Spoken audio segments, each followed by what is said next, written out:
It's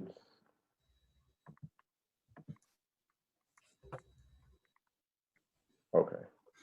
I'm Al Mcfarlane. Welcome to a special edition of Conversations with Al Mcfarlane. Today, bringing together familiar voices, leaders in our community, to talk about the impact of coronavirus, COVID-19, on our community and our responses to the challenge. We've been challenged in history. Our presence here brought horrific, unspeakable challenges. We have survived. I predict we will survive again, but I think that I know we're going to survive, but the challenges keep coming. So I wanted to have today's program be the beginning of a series of conversations that focus on leadership in our community and how we address this from our institutional and personal platforms. I'm pleased to have my colleague and friend, just a great leader, a great preacher, Reverend Jerry McAfee, joining this conversation.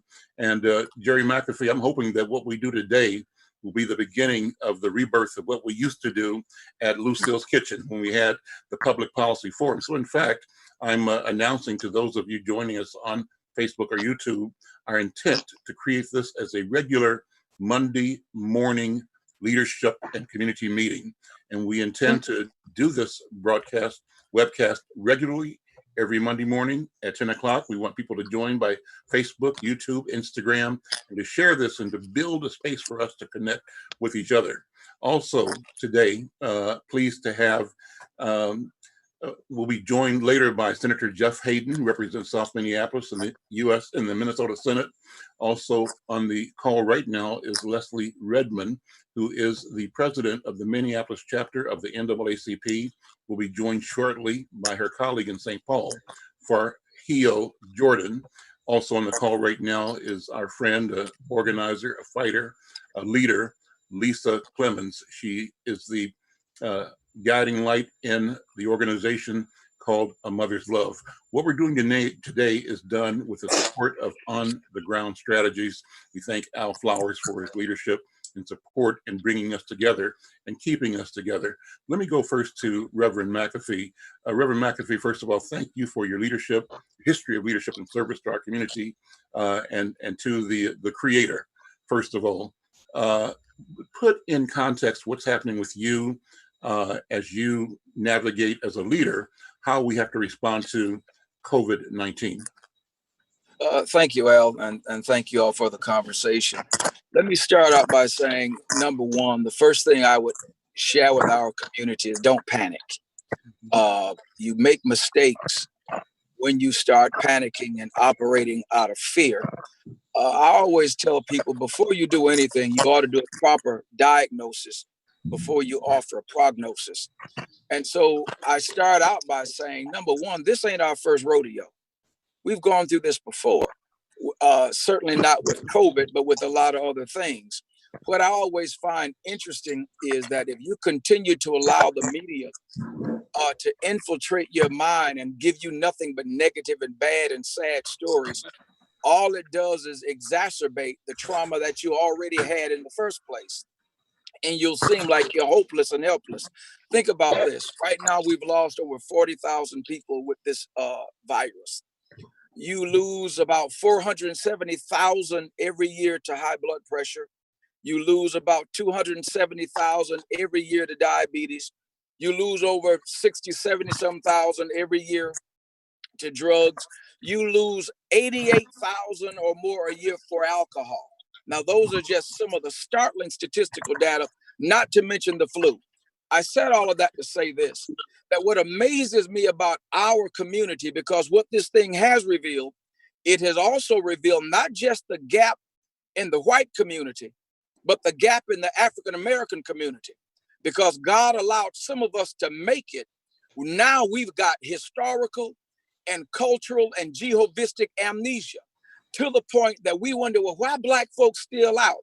And I always say to them, well, where the hell you been the last 20 years? Do you understand what's been going on in the life of African Americans every day? You just now understanding death? I mean, Al, think about it. My year started out doing a funeral for a 26-year-old who had OD'd off prescription drugs.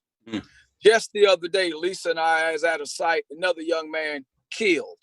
My point is, death has been around us for so long. And as a people, we become so disconnected.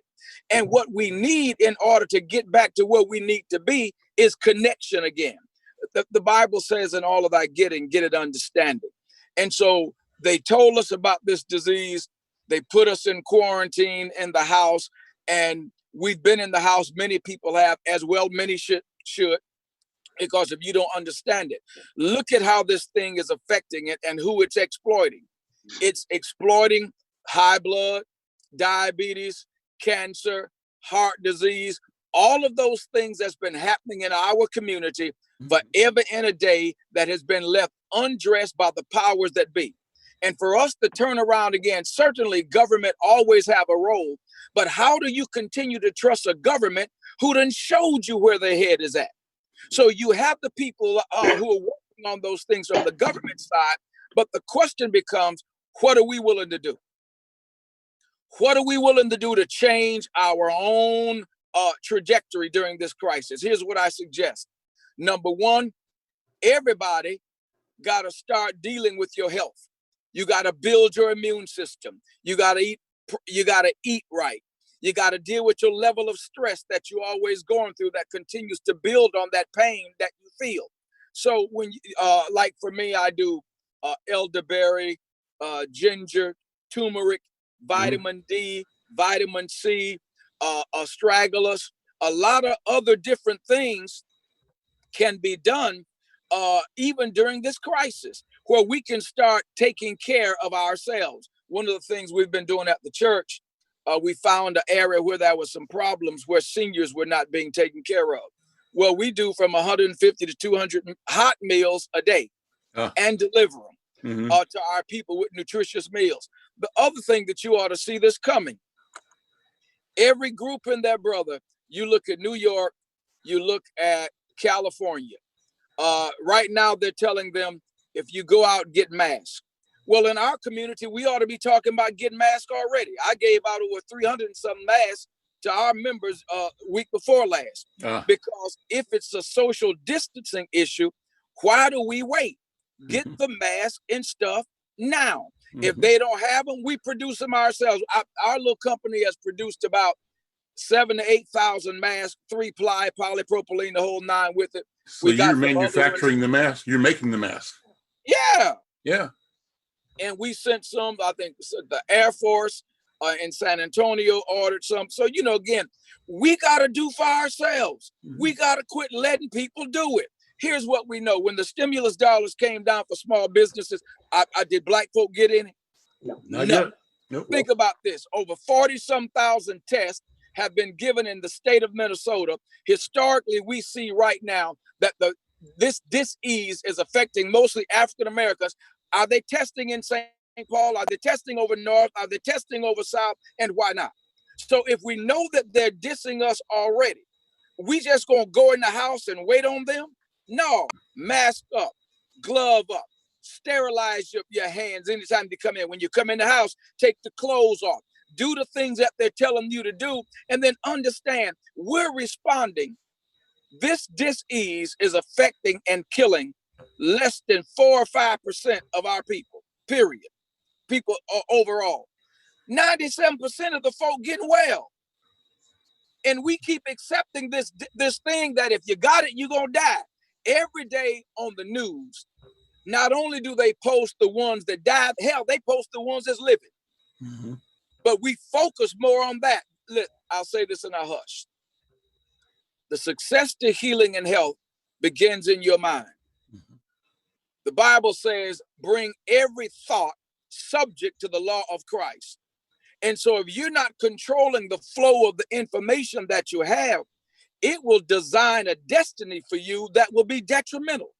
And so again, take what they're saying serious, but then don't you wait on nobody to heal you when they got a history of killing you.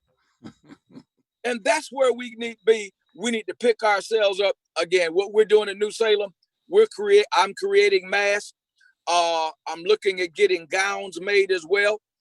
When the members come in the church on Sundays, If they ain't got a mask, they get a mask and they get sterilized and gloved. Because here's what's interesting. Whenever we as a people start going through, we either gonna run to the church or the liquor store. Well, you didn't cut the church off, so you run into the liquor store where 88,000 is dying a year. And you ain't, you know, they ain't talked to African-American preachers yet. The governor has talked to evangelicals. He's talked to Catholics, but not African-American clergy. Now we got to do something about that. Yep. Well, so because their desire for religion is different from ours. And so we got to make sure that we're getting back to where we need to be and do what we need to do. We're going to continue this conversation. Reverend McAfee, thank you so much for the enlightenment, for the, I call it illumination and information that you're sharing now. I'm Al Mcfarlane. This is a special edition of Conversations with Al Mcfarlane. We're practicing the requirement of the pandemic that we use social distancing. So we're using this social media platforms to create community here. So we're glad to have this be the first of what we hope to be the return of what we did every week in the past at Lucille's Kitchen, the Public Policy Forum. Thanks to On the Ground Strategies, Al Flowers, for helping to organize this. This program is being presented on Facebook. If you're watching on Facebook, like it and share it to your networks and let people know that we're going to build this audience, build this conversation. This program is also available live on YouTube. And to get it on YouTube or to share it, the YouTube information to your Facebook friends, it's the youtube.com/Al Mcfarlane, all lowercase 1815. We're joined now by Senator Jeff Hayden. Senator Hayden, thank you for coming out of session to join the conversation. But you heard a little bit of what Reverend McAfee was saying, and this is serious, but at the end of the day, we have to assume responsibility to do for ourselves. What's your comment on that?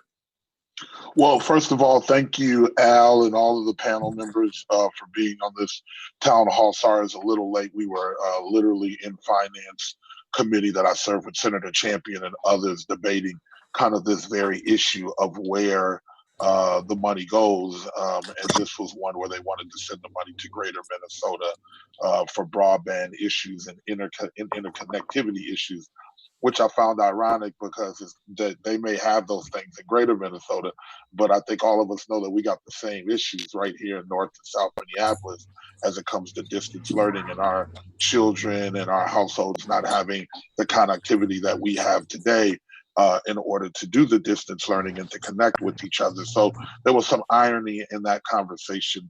I would just say that I agree wholeheartedly with Pastor McAfee. He is right. That we are having a Dickens of a time getting the resources from the COVID fund into our communities. Senator Champion and myself, Representative Moran, Representative Richardson are all working hard with the governor and senior staff to redirect those dollars into our community for the whole host of things. I think that the issue of health disparities and what we call the social determinants of health. That's the kind of fancy name when Reverend McAfee says what you put in your body is really kind of most important, and how you treat yourself and how you treat your brethren, your community members, how much stress that you have, how you alleviate that stress, and how you're going to do that is probably something that we're most in control of. However, we also know that we often live in communities where we don't have the resources to get the fresh food or to get the vitamins or to get the things that people need in order to do that. And we've been kind of, for the lack of term, acculturated to eat things that we shouldn't eat and go to the corner stores and get all the things that are bad for you. But there's a trick to that. If you think about it, that's cheap. And if you don't have any money, that's often the option that you take. If you can go get $1 burger that isn't good for you at McDonald's, but it's cheap enough for you to feed your family, those are the often ways. That's the nexus between a lot of our health issues is directly related to our lack of economics and wealth in our community.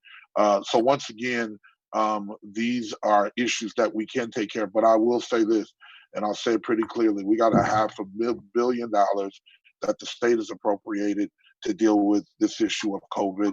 We've got another $1 billion that is sitting in our account from the federal government that we're seeking guidance on how to use. And it sounds like there's another deal for more money at the federal government to come. The question is, where does it go? How do we use it? And as Reverend McAfee quite eloquently said, and maybe others, all around this country, African-American people and indigenous people are really the benefactors. And I throw that in a little bit because I was on an international call, and in Australia, it's the Aborigines, right, that are getting beat up. In New Orleans, right, it is St. John's Parish, and half the Zulu Nation is infected with this. And in Detroit, the disproportionate amount of the deaths are coming in the Black community, New York and everywhere else. We all probably watch this and see these statistics. I'm not telling you anything new. And even here in Minnesota, those numbers are climbing, where we're 6.7% of the population, but we're 14% of the cases. And that is growing and is going to continue to grow. So we know that it is going to hit us. I appreciate the work that all of you've been doing. The Reverend McAfee talked about the nutritious meals and the ability to make masks. And I know that there's a lot of community members that are now doing that and looking for us to cover up, but we got to cover up. And the last thing I'll just say now, and I'm open to any questions, is to the young people. And I know that Lisa is on the call, along with Leslie and others that work directly with young people, as well as Reverend McAfee. I don't want to leave anybody out, but our ability to communicate and get the resources to communicate with young folks is imperative, because often young folks, just by the nature of their age, won't feel the effects. It's what we call asymptomatic, right? They're asymptomatic, so they have the disease, but they don't feel the disease, but they come home and they give it to their parents, to their grandparents, to their guardians, to their uncles, to their pastors, whatever. And so I think it is really clear to young folks. Sometimes we're a little reckless when we're young, and we don't think about the ramifications. We think we're invincible.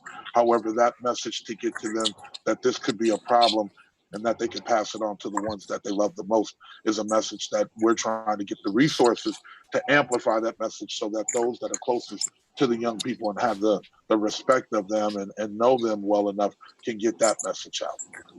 I'm Al Mcfarlane. This is a special edition of Conversations with Al Mcfarlane. Our intent today is to reconvene the public policy forum we conducted for years at a famous venue that no longer exists. It was at Lucille's Kitchen on Plymouth Avenue, but we met on a regular basis as leaders in community to talk about, to elevate issues and solutions, our voices, our strategies. We are doing that again today. We're beginning, hopefully, a regular meeting, a leadership meeting. Today is the initial launch, but we intend to be here live every Monday at 10 o'clock. And we'll be inviting you to tune in, to monitor on Facebook, on Instagram, on YouTube, and on Twitter, and to share this conversation. Let me do a check now with Harry Colbert and Kelvin Curia, who are the engineers of this conversation. Is our sound coming through okay? Are people getting it, number one? And then I want to invite people who are listening or watching on Facebook, engaged on Facebook. If you got a question or a comment, send it to us. Harry, how's it coming across from your platform?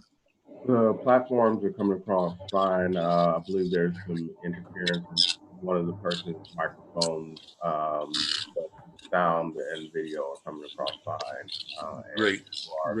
So the in terms of Brother Al, I think one of the things that could be helpful is if you're not speaking to go on mute until you do, and then I think that helps with the background noise. Oh, great, excellent. Okay, great. And so again, Harry, if anybody wants to make a comment, give us an idea who's connecting with us by Facebook, or Kelvin can give us an idea who's connecting via YouTube. Let us know. We've got the Zoom group chat on the side. Questions that come in can be posted there, and I'll share those with the participants. That sound okay? Yes. Okay, so thank you. Let's go to Lisa. Lisa Clemens, A Mother's Love. You know, Jerry McAfee, Reverend McAfee, talked about specific things we can do in our neighborhood. And you and he have taken that challenge seriously. You're doing specific things to help feed people. Talk about what you're doing with A Mother's Love, what your experience has been, and what you're discovering in the process. Well, Al, we've been boots on the ground in the community for at least the last, 3 years. So we kind of knew a lot of the people who needed help. I'd like to first start thanking Senator Bobby Joe Champion, because his communication with Reverend Jerry McAfee is what made all of this happen. So when the city closed up shop and the state closed up shop, they didn't consider those who were in need in our community. So they didn't put any resources there for us. So these two came up with the idea, and I thank them because it has made us come together as a village in the Black community. I've seen people in the same spaces, they weren't in those spaces together in the past. So I think being able to go to his church and Pastor Jeff's church and make sure that we're keeping people fed, that we're having those trauma conversations with them, that we're talking to people by phone about domestic violence to try to keep that down. I think the fact that Pastor Reverend McAfee and Senator Champion thought about this need in our community when this shutdown happened, it's the best thing that could have happened for Mother's Love to be part of. So we like getting resources out to them. It could be simple toiletries. We get that out to them. Girl Scout cookies, we get that out. Masks, we get that out. I can't hear you.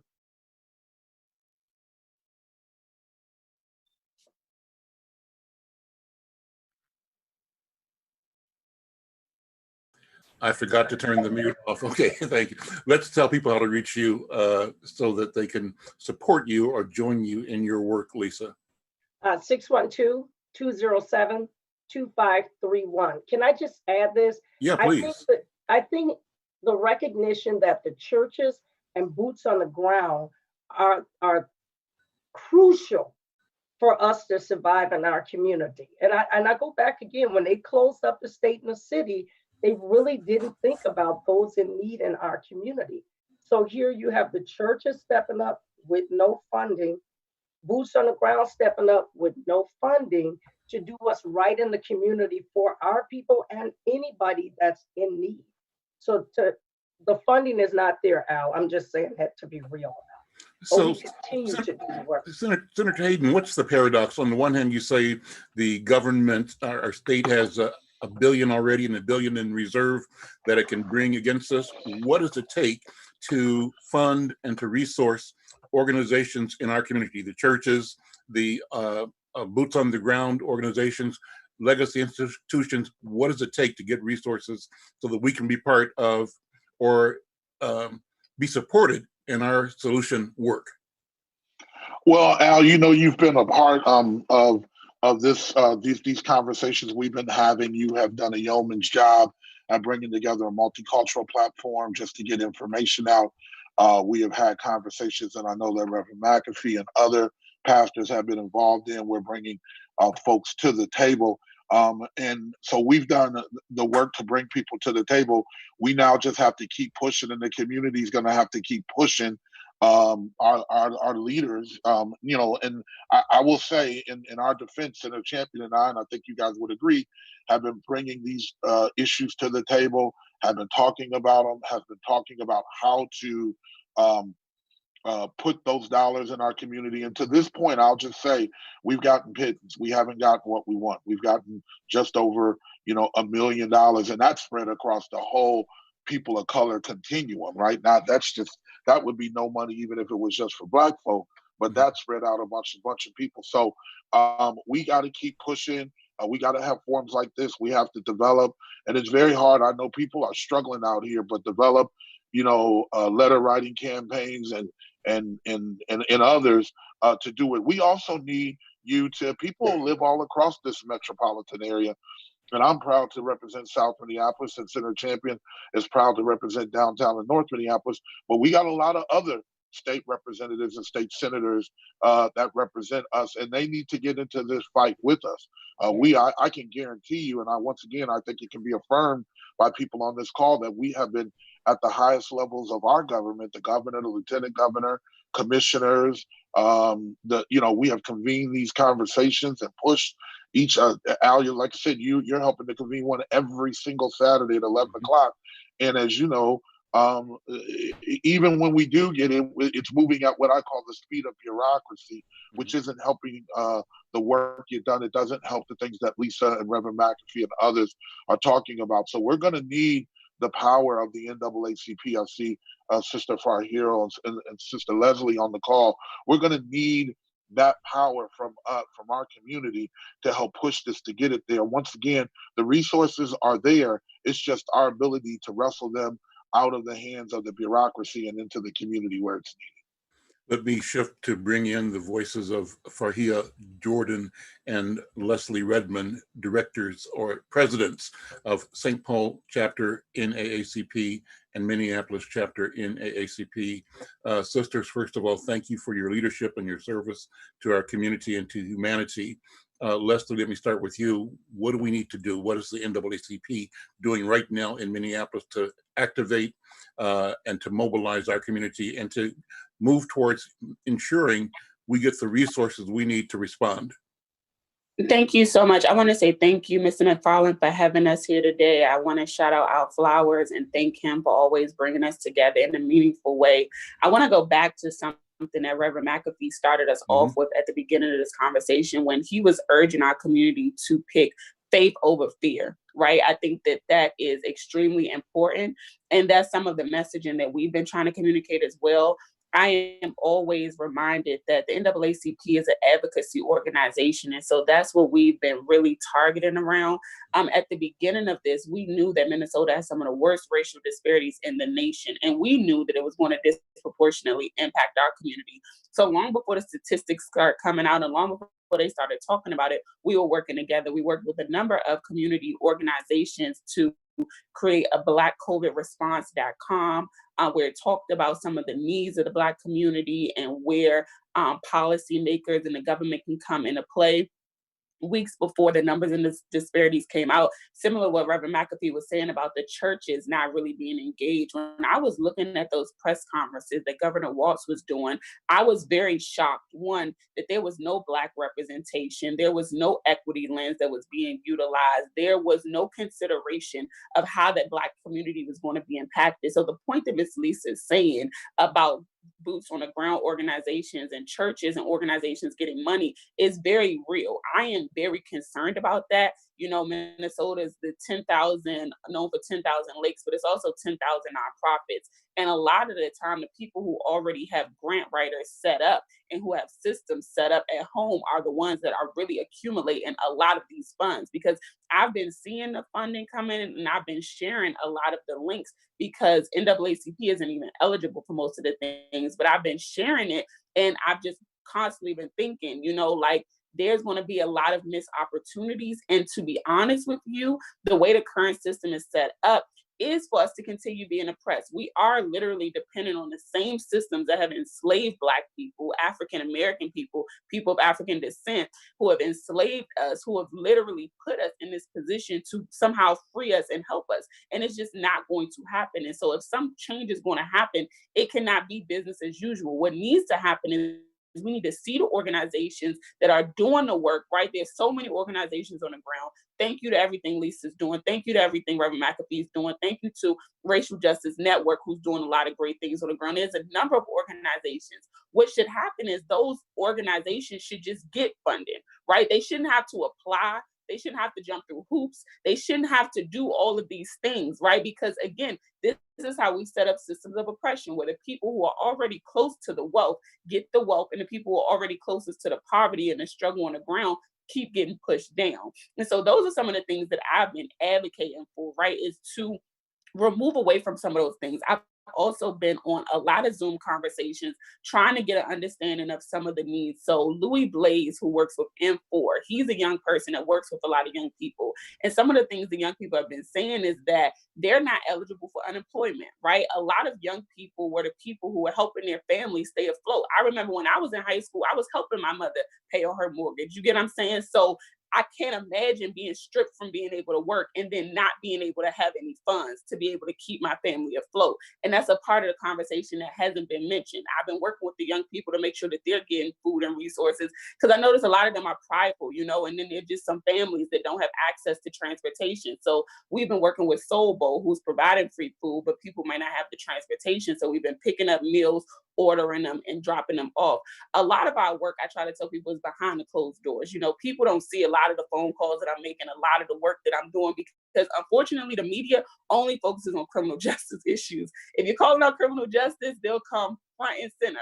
But if you're working on any other issue and you're actually trying to help Black people, typically you're not going to get that much attention. And so I would really encourage our community to not be blinded by the foggy mirrors that they have, right? And I think that this is a great time for us to come together, to organize, to recognize that we're all on the same team, to recognize that we do have the power to activate our community. And that's another thing that I like to advocate to these systems, is that we don't need your advice.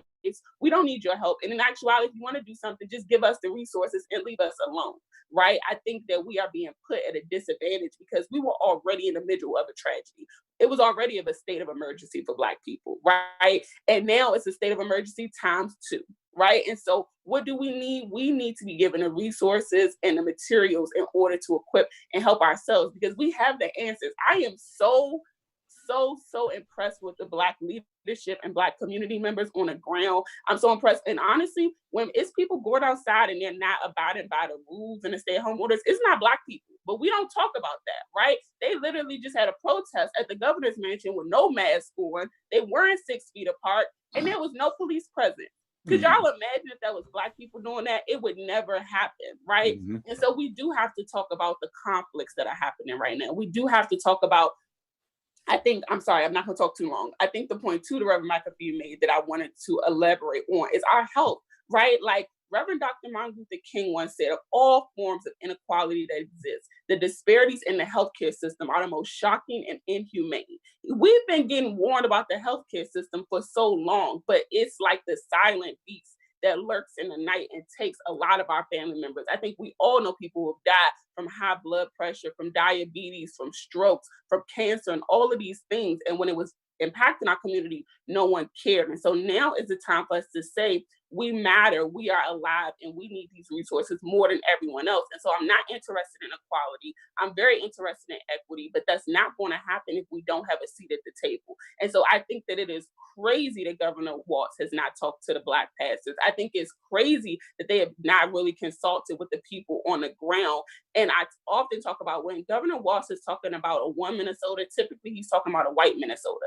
And this is not to be divisive, but I think that this is a time for truth and honesty of what we need in this time, right? And so we're working with the Department of Health, really trying to get messaging out. So we're constantly going on Facebook Live. We're constantly sharing information, because again, I don't think our job is to do everything, but I think our job is to help make sure that the communication is getting out to the community. And so we're constantly tweeting, we're constantly sharing information. The national NAACP has been doing this unmasked COVID town halls. And so we've been sharing that information because there's a lot of expertise, there's a lot of knowledge, and I really want to make sure that the community gets it, because a lot of the time, not only are the resources not trickling down to our community, the education isn't as well. And so we've really been intentional about trying to get that. We recognize that people have issues with housing. We've been putting together a resource guide for housing. We've been sharing that information. We recognize that, as Ms. Lisa was saying on her Facebook page the other day, education is very vital in this time, because education can be either a great equalizer or it can be a great divider. And so right now we're working on figuring out how we can get tutoring services to community members, because again, the families who are already struggling the most will continue to struggle if we're not providing these resources. And finally, I would say, I just got off a call with Coco yesterday. She's with Coco, Keeping Up with Coco and Lala. They do the healthy food series where they tell Black people it's okay to go vegan, it's okay to go vegetarian. They give them healthy tips on how to eat well, because we really do need to build up our immune system. And I just think more resources need to go into these systems, these people, these organizations that are already doing the work, because we have the answers out in there. Thanks. Thank you, Sister Farhio. Thank you again for your leadership and service. And from St. Paul NAACP, how does it look? What do we need to do? What are we doing to advance the interest of our community during the COVID-19 crisis? Thank you, Brother Al and Inside News team. I thank you very much for taking the leadership today not today, but every day you guys are advocating for our issues. I want to thank my sisters, Lisa and Leslie, for joining me this fight today together, and Brother Reverend Murphy and my Senator Hayden. Thank you so much. I really appreciate you guys. I mean, my sister said it all. I mean, really, this is a time when we all come together for unity. Like my sister Leslie said, the National NAACP are doing this campaign about COVID-19. And St. Paul NAACP and Minneapolis NAACP, we're teaming up to fight these issues. I'm going to add, as we continue to talk today, I will talk to our senator. First of all, I want to say Senator Pabby Champion and Senator Jeff Hayden for their leadership, day-to-day working hard for our communities at the legislature. Thank you, senators. We really appreciate you, and we are with you, and whatever you guys need from us, we are be with you out there at the Capitol.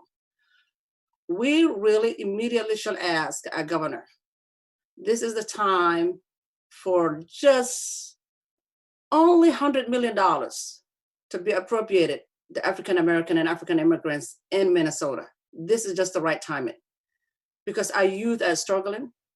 This COVID-19 just came in the other day, but you know what? I'm not a doctor, I'm not a lawyer, but what I know is we have disparity high in the state of Minnesota that affecting the African-American communities. And this,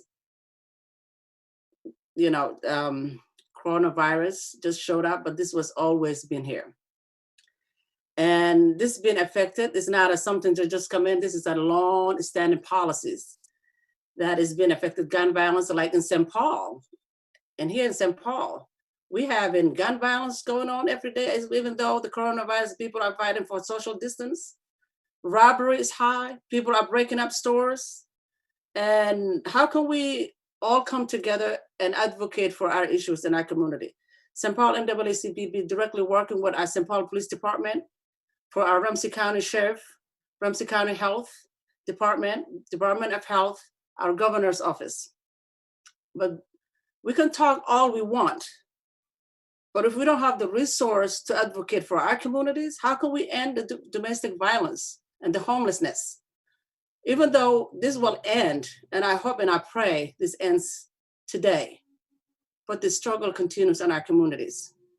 It's up to us, leaders. I pray you, housing disparities is high because the rent right now, everybody's worried about, even though our Attorney General, Brother Keith Ellison, is fighting really hard for people who violating for the executive order that the governor gave.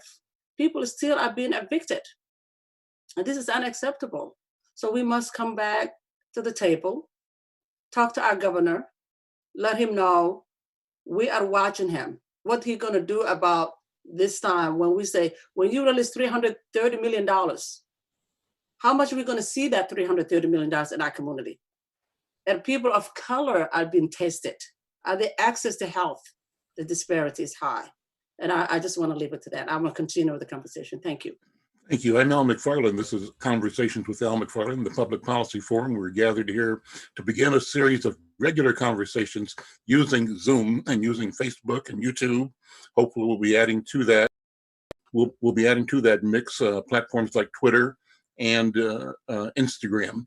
But the idea is to use the social media to connect so that our voices go forward, that we use a multimedia, multidimensional approach to ensuring that we get the information that we need that it comes from us, filtered through us, and represents and reflects our point of view, our legacy, our history, and our future. Harry Colbert, we got a couple of questions, I think, maybe directed at Senator Hayden. Would you jump on, Harry, and state the question for the people that are viewing and ask Senator Hayden to respond? Okay, yeah, we've got a couple of questions. One is, and they are both for the senator. One is, do you think the rapid test measuring antibodies can be used to increase access to testing when used in conjunction with the lab test? The second question that we have is, what federal funding has Minnesota received that can help small businesses and childcare in North Minneapolis? How can we leverage province zones designated to get these funds flowing? Well, thank you for the question. Yes, we are working awfully hard. Matter of fact, we had a Health and Human Service Committee yesterday with all of the big systems, Mayo, the University of Minnesota, HCMC, to talk about this issue of rapid testing. And I won't go into the deep recesses of it, but more rapid testing, antibody testing, that really helps us to understand who has it. When I talked about those asymptomatic folks, that helps us for them to understand who has it and what they need to do.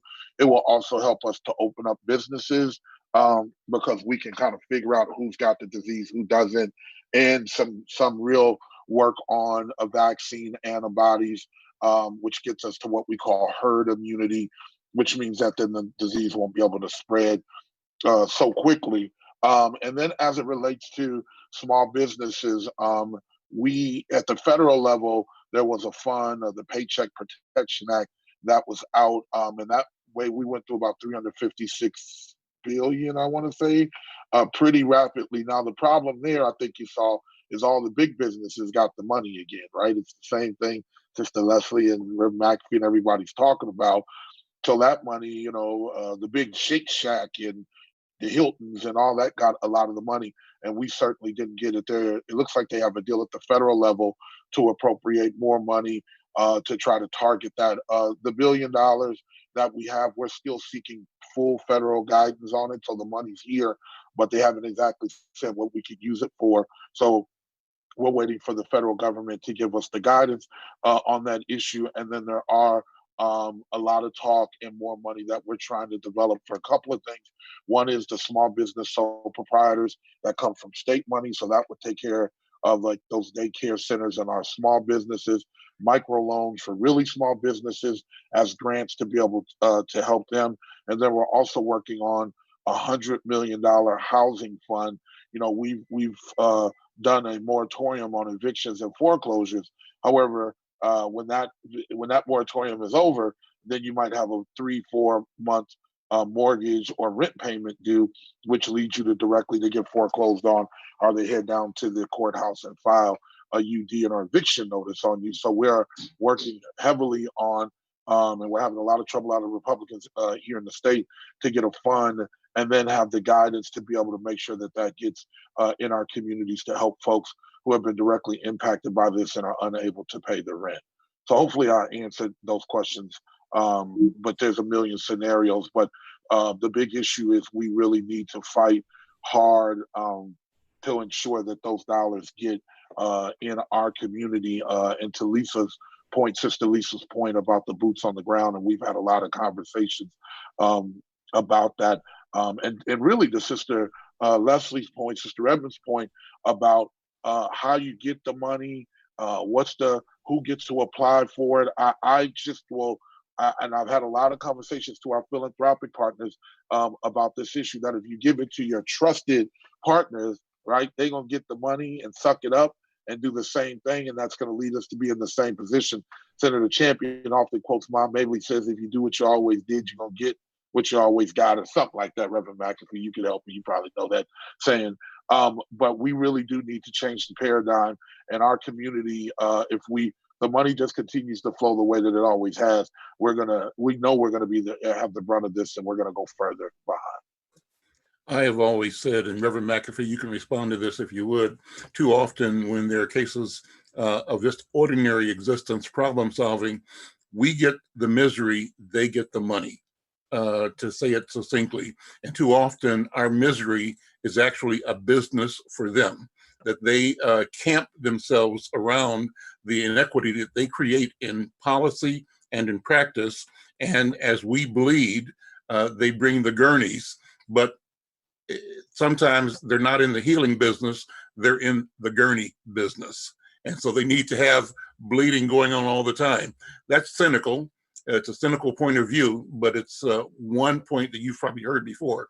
Reverend McAfee, how do we mobilize ourselves to lay a demand, to make a demand, and to command what we think is our fair share, an appropriate share of the resources, given that we are used as the justification for funding solutions, but we're left out of the solution side in terms of our ability to bring those solutions to bear and to be paid for it. What do you think, Reverend McAfee? Yeah, unmute your phone now. Unmute, yeah. Yeah, now we got you. I think a couple of things, Al. One, and I think Lisa laid it out real good. When Senator Champion and I started discussing this, the first thing we did was put our money where our mouth was. Up until recently, if it was funded, it was me or him. Mm-hmm. And again, over this, we've done over 4,000 people so far to this day. I think we have to use, one, we have to keep doing what we're doing, period. The second side of that, we then need Senator Hayden and Senator Champion and Leslie's and them groups and other groups to join together and continue the political fight while we continue to do the other things together, but make sure we're communicating with each other. One of the things I always say to Jeff and Bob, you know, they'll call me when they need me. When you need me to come do something, let me know. Up until then, I'm still working on houses, still pastoring the church, the whole nine. And I think that's when we're working at our best, is to get the best negotiators to the table. And, you know, to me, you only want direct action. You only want direct action when it seems like the other stuff won't work. Mm-hmm. And I think when we do that, we will be much better off. Okay. Lisa, jump in. What are you thinking? Hello? I think it's important for our elected officials to understand what Leslie said early on and what Pastor McAfee said. By the time you get to us, it's too late. I'm still curious to know why the governor hasn't believed that it's important for him to sit at the table with our Black pastors, since that is what's holding us down in our community. I'm curious to know why he hasn't sat at the table with Black women and Black mothers. What's the issue? So I think that something Senator Hayden and Senator Champion need to do is go back to Governor Walz and tell him what he's looking like to us out here. We are standing in support of a lot of things that he's doing, mm-hmm. but they're not really trickling down or affecting our community. And I say the same thing to Mayor Fry. So Senator Hayden, with Mayor Fry, they need to get that same message to Mayor Fry. He's talking about undocumented. He's talking about things for the Somali community. Bravo to them because they have a fighting spirit. But he's not talking about anything that he's doing for African Americans in our community when he now holds all the power because the rest of the city council gave him the power. So they're all at home. And Lisa, lean into your microphone. Just stay consistently in front of your microphone. That's great. So the sound is clearer and stronger. Okay. Yeah, thank you. That's much better. So Jeff Hayden, what do you want the community, the voters, the residents of our community to do to support you and Senator Champion? How do we mobilize our people so that our voices are heard? And I hear loud and clear Reverend McAfee's suggestion, really his invitation that his instruction is the right word for it, that we all do what we do. And we do it because we can do it. We do it because we have to do it, and because we want to do it, acting in our own interest and behalf. Part of that is including the ability to articulate our interests and to lay claim to resources that we have created as taxpayers so that we should be able to use to direct and support our work on the solution side of the equation. How do you want our viewers, our listeners to support you? Well, first of all, you know, once again, the work that you guys have been doing has been phenomenal. You know, I do want to say to those that are listening, and then even to Lisa, that message has been given directly to the governor from me and Senator Champion in particular, but the United Black Legislative Caucus specifically, and then the broader kind of People of Color Caucus. So we have had those meetings specifically with the governor and lieutenant governor, relaying directly from you, because we talk to you all the time, what the community looks like, what's going on in our community, and where the issues are, and have come up with actual policy suggestions and the ability to know where the money is and then where that money needs to get deployed. I'll give you an example. Al has put together a great multicultural package, and then as we in the community, now I'm saying broadly, people of color, and they have elected Al to be their spokesman and leader. They said that they wanted to come in together for the proposal, and then the Department of Health not only came in with a fourth of what we asked for, they also are asking people to do it individually. So they are pitting us against each other when the community, not just the Black community now, because usually it's just us, but all these communities decided that Al Mcfarlane was going to be the spokesman and leader, and there is a divisiveness that is inherent in the process that starts to split us apart, even beyond Black folks. So to the point of, one, I just want you to know these hard conversations we're having and continue to have, but it is in the ability for us to organize, for us to come together. I told someone the other day, because we all have beefs with each other and beefs with systems, I said, you know, when this starts, all beefs are off, right? So we got to also come together, boots on the ground organizations, advocacy organizations, legacy organizations, and the churches. And I would suggest that we have a collective conversation, and then a demand to the executive branch. And I know Governor Walz and Lieutenant Governor Flanagan, and I think that they're good people, but they need to hear us and they need to see us and they need to understand. And I think that the media, this medium here, and the media has an opportunity to talk about this issue. I think that it is now high time for us to come together, to lay aside some of our differences over the years and really get behind us and not only help us, United Black Legislative Caucus, that includes myself, Senator Champion, Representative Ruth Richardson, who a lot of people don't know is phenomenal, Representative Moran, who people do know, Representative Hassan, Representative Noor, and we've had this meeting, but come together and actually demand those resources. We have screamed it at the highest level, but I think it's now time for the people to really start to act. I wouldn't suggest us acting a fool like them folks were the other day and not social distancing and making ourselves sick. But I think that there are other more powerful ways in which we can come together with the leaders of these great organizations.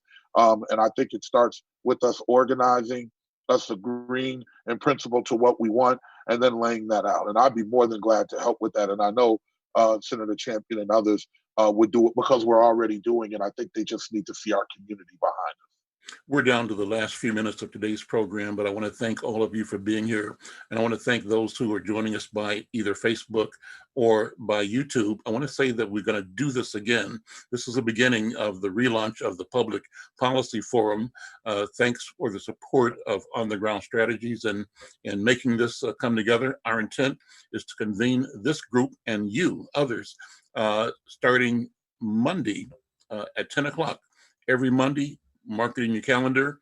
Let people know that the community is gathering in a public policy conversation here on Facebook, on YouTube, on Instagram, and on Twitter. And let's figure out how we can use our networks, our email mailing list, and other systems that we have to spread the word, to make sure that our voices go forward loudly, strongly, virally. We can do this.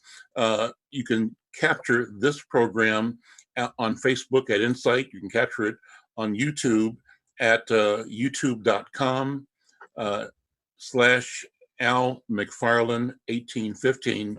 Get it and share it. and be prepared to join us to bring your voice to the program next Monday at 10 o'clock here on Facebook. Last question, Senator Hayden. Someone asked, do you think it's a good idea for pharmaceutical companies to provide medications to patients free of charge and to create a system of ensuring that prescription refills will be delivered to those in need? The person says, our elders are struggling during this epidemic, the pandemic, and have to decide whether to, either buy food or buy their medicine. So how do we deal with that? Well, I had that conversation yesterday on the Senate floor, or 2 days ago, when we were talking about drug transparency. The pharmaceutical companies are absolutely ripping off all of us, including the federal programs, the public programs. We need to hold them much more accountable. They have billions of dollars in profits. One of them made 45% profit last year. So the big answer to that is yes, there is a lot of legislation specifically, but also through these COVID funds, we are hoping that, first of all, I would hope that everybody who doesn't have health insurance can go to mensure.org, I think it is, or mensure.com, and sign up. I think that often our community doesn't know that. And they can kind of tell you based on what's your income level, what programs that you are eligible for. Hopefully our seniors, I know are on Medicare, and hopefully they're getting the supplements as well.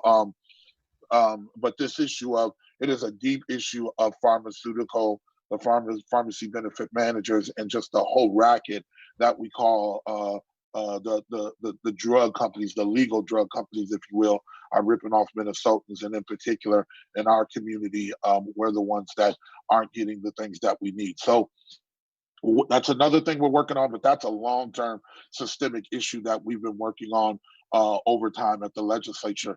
But I will say this, I'll leave you with, fill out your census form and be sure to vote, get involved. It does make a difference. Talk to you, including myself, Senator Champion, and others that you're more familiar with, but better yet, talk to those that you aren't familiar with. Make sure you know who represents you, and lay out what your interest is, and make sure that they're going to help us with this fight. There is 201 legislators, and there are 5 Black. And so, and then there's about 18 total people of color, and that's the most we ever have. But there's only 5 African and African American people, or 6, I guess I should say. And so, our job, and we don't mind it, and you know us, and we're going to fight. But boy, we need some help from our allies that represent us as well in all the places we live, north to south Minneapolis, the Brooklyns, the suburbs, and other places. And we need to really make sure that they're part of. I'd love to see them be part of these conversations as well. And those questions are posed to them. I don't mind it. I don't mind answering it off and online. I talk to almost every one of you guys. So I don't mind doing that. But I think that we also need to start to hold the other folks that represent us accountable as well. Great, let's do that. I'm going to ask Lisa and Farhil and Leslie to do a 1-minute invitation to people. Remind people what your priorities are right now. I'll start with Farhil, then Leslie, and then Lisa. And I'm going to close out asking Reverend McAfee to give us sort of some marching orders from now to next Monday, what we should be doing individually and as community. So Farhil, parting thoughts for today's program, and turn your mic on. There we go.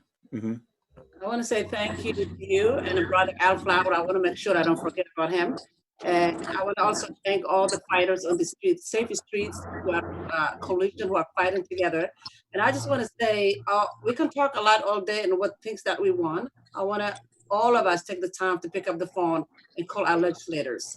And sometimes we reach out to our African Americans elected officials, but they're not the only one who's going to make the cut. So we need to reach out to our Republicans, Democrats, most of all, we need to reach out to our governor to be included, to be on the table when we're coming up these issues. There's a lot of fundings that we need.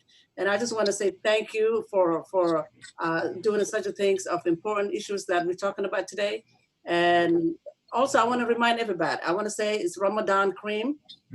This is Ramadan, starts either tomorrow or Friday. And it's going to be hard in the Somalis and Muslim communities at this time when the Ramadan comes in, everybody's fasting. There's a shortage of food shelves. And I also ask Reverend McAfee to reach out to his communities, a lot of our Muslim communities who's going to be fasting, because the fast starts on a Friday and it goes all the way to May 24th. So I just want to say, please take the time, pick up the phone and call your elected officials and reach out to people, especially our youth. Homelessness is high. People are on the streets. People are really struggling every day. I just want to say, let's continue united. Unity and healing is what we need. When we unite, we can do more. So thank you very much. Great, thank you so much, Farhia Jordan, President of the St. Paul branch of the NAACP.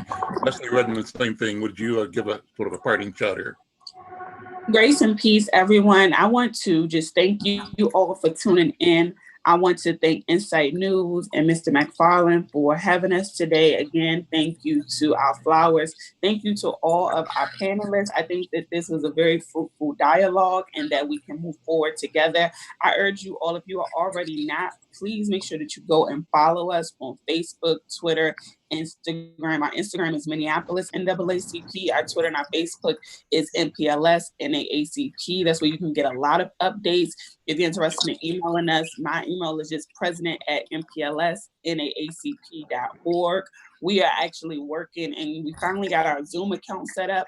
And so we're going to be having different Zoom meetings where we're going to be pulling in different leadership. So to Reverend McAfee's point, we can all be on the same page about what we're doing. A lot of the time, miscommunication can be through divisiveness. And it's not a matter of people not doing, but it's just not knowing. And so we're going to hopefully bridge some of those gaps and work to come together so that we can get some of those resources that Ms. Lisa and everyone spoke to about today. So again, follow us on social media, MPLS and AACP. Thanks. Great. Lisa, thank you so much. Final words? I want to thank you for giving a mother's love a voice on here, Al Mcfarlane. You have always been supportive of women in our community, especially African-American women. I also want to thank Al Flowers for being a voice in our community when we became voiceless and muted. I thank him for every day coming to give us the information. And I want to thank Senator Hayden and Champion for making sure Al has accurate information to get out into the Black community. But A Mother's Love will continue to do the work that we do. We'll continue to be boots on the ground. Right now, we're doing Mask On initiative where we're making sure that we're collecting. You know, this is my son. That's my son. I'm sorry, I'm homeschooling. That's fine. That's wonderful. Tell the governor I need some homeschooling funds. But I do. We want to keep doing it. We're doing a Mask On initiative. Wherever we see you, if you don't have a mask on, we're giving you a mask. Mask up, Black community. Mask up, great. Reverend McAfee, I know you're driving, but hopefully you can talk while you're driving there without. Yeah. Thank you, Al. Number one, mental health wise, turn your TVs off and your radios off. If it's not anything that's not building your spirit and affirming where you're at, turn that mess off. Number two, as Lisa said, start masking up, getting your gloves and everything that you need to do. Number three, make sure that you're eating as healthy as you possibly can. Get that sugar out your diet, get that salt out of your diet, build up on them greens and stuff. And the bottom line, y'all, I know some of us still eat pork, but you should not be eating that much of it because it's one of the main causes of high blood. So get that right. And then get out and start exercising. The quarantine does not mean you cannot move around. You just got to have safe distancing, and all of that stuff will help with your mental health. Farhia, just so you would know, and Senator Hayden can affirm this, him and I have been in conversations already on how we expand the feeding thing and helping the Somali community and recognizing the dietary differences between the two, making sure, stuff that's cooked on this, that, or the other. So we're working on that as well. And then finally, synergy. And I think Leslie talked about this. We need synergy, Al. We need to know who's doing what. Mm-hmm. What's the strength? What's the weakness? And we see how we help each other and go from there. And I think when we start doing the things that we need to do, we won't have to worry too much about what others do, because here's the bottom line. As a people, we make enough money to do whatever we need to do. We just don't spend it right. Here we go. Well, listen, that's Amen. close it for today. Thanks to everybody here again. Thanks to Leslie Redmond, president of the Minneapolis NAACP. Thanks to Farhio Jordan, president of the St. Paul NAACP. Thank you to Lisa Clemens, the leader of A Mother's Love. Thanks to Al Flowers, not on the call, but behind the scenes, organizing us, pulling us together, supporting us in coming together. Thanks to Reverend Jerry McAfee, Leadership Service, for also the call to action. And thanks to you, Senator Jeff Hayden, your colleague, Senator Bobby Champion, and the other members of our legislative leadership. Remind you that actually at 11:30 today, there's another conference online on YouTube and on Facebook being presented by the African American Leadership Forum. So go to their Facebook page. It's a town hall sponsored by Insight in North Point, talking about community health. So that's coming up tomorrow at 1 o'clock at the Insight Facebook page, a program dealing with mental health. Friday at 1 o'clock at noon, a program dealing with physicians, members of the Black medical profession. So our goal is to keep this conversation going and to all cross-promote. All of us are doing great things. We can do more. We can amplify each other's voices. We can create a new narrative, a narrative that defines us